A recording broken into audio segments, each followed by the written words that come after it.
maka sesungguhnya beserta kesulitan ada kemudahan. Dalam ayat ini, Allah mengungkapkan bahwa sesungguhnya di dalam setiap kesempitan, terdapat kelapangan, dan di dalam setiap kekurangan sarana untuk mencapai suatu keinginan, terdapat pula jalan keluar. Namun demikian, dalam usaha untuk meraih sesuatu itu harus tetap berpegang pada kesabaran dan tawakal kepada Allah. Ini adalah sifat Nabi Shallallahu Alaihi Wasallam, baik sebelum beliau diangkat menjadi rasul maupun sesudahnya, ketika beliau terdesak menghadapi tantangan kaumnya. Walaupun demikian, beliau tidak pernah gelisah dan tidak pula mengubah tujuan. Tetapi beliau bersabar menghadapi kejahatan kaumnya, dan terus menjalankan dakwah sambil berserah diri dengan tawakal kepada Allah dan mengharap pahala daripadanya. Ayat tersebut seakan-akan menyatakan bahwa bila keadaan telah terlalu gawat, maka dengan sendirinya kita ingin keluar dengan selamat dari kesusahan tersebut dengan melalui segala jalan yang dapat ditempuh, sambil bertawakal kepada Allah.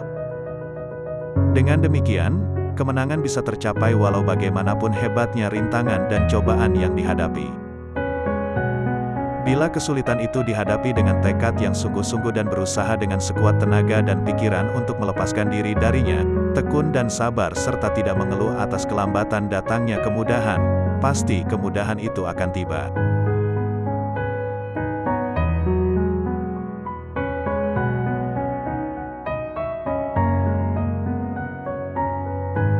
Dan, ingatlah, ketika Tuhanmu memaklumkan, sesungguhnya jika kamu bersyukur, niscaya aku akan menambah nikmat kepadamu, tetapi jika kamu mengingkari nikmatku, maka pasti azabku sangat berat.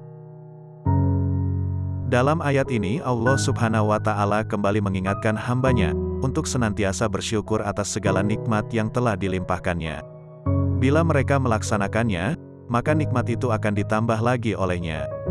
Sebaliknya, Allah juga mengingatkan kepada mereka yang mengingkari nikmatnya, dan tidak mau bersyukur bahwa Dia akan menimpakan azabnya yang sangat pedih kepada mereka. Mensyukuri rahmat Allah bisa dilakukan dengan berbagai cara. Pertama, dengan ucapan yang setulus hati. Kedua, diiringi dengan perbuatan, yaitu menggunakan rahmat tersebut untuk tujuan yang diridainya. Dalam kehidupan sehari-hari, dapat kita lihat bahwa orang-orang yang dermawan dan suka menginfakkan hartanya untuk kepentingan umum dan menolong orang, pada umumnya tak pernah jatuh miskin ataupun sengsara. Bahkan, rezekinya senantiasa bertambah, kekayaannya makin meningkat, dan hidupnya bahagia, dicintai serta dihormati dalam pergaulan.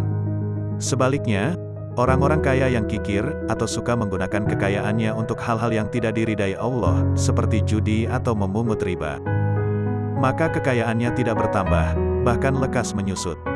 Di samping itu, ia senantiasa dibenci dan dikutuk orang banyak, dan di akhirat memperoleh hukuman yang berat.